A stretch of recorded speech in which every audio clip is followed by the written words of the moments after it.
nay ba ta cùng tôi đan nên happy birthday to you.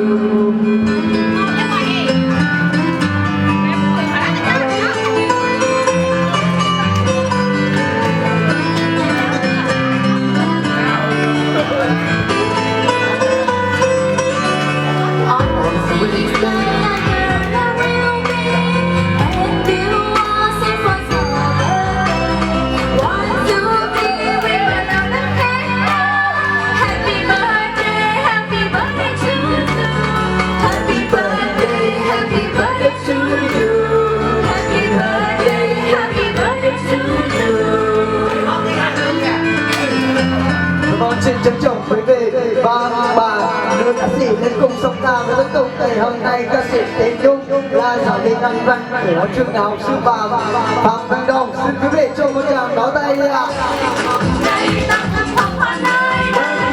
Mọi người bên nhau ta hằng xin gần 1, 2, 3 ta cùng tôi thân lên happy birthday to you on birthday I said go will be and we all say my birthday 1, 2, 3 with our love together happy birthday to you happy birthday to you.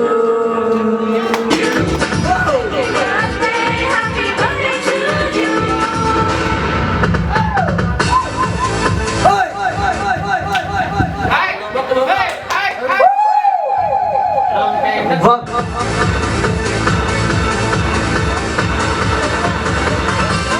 Sôi động lên nào các bạn ơi. Ơi. 1, 2, 3 go. 2, 3 go.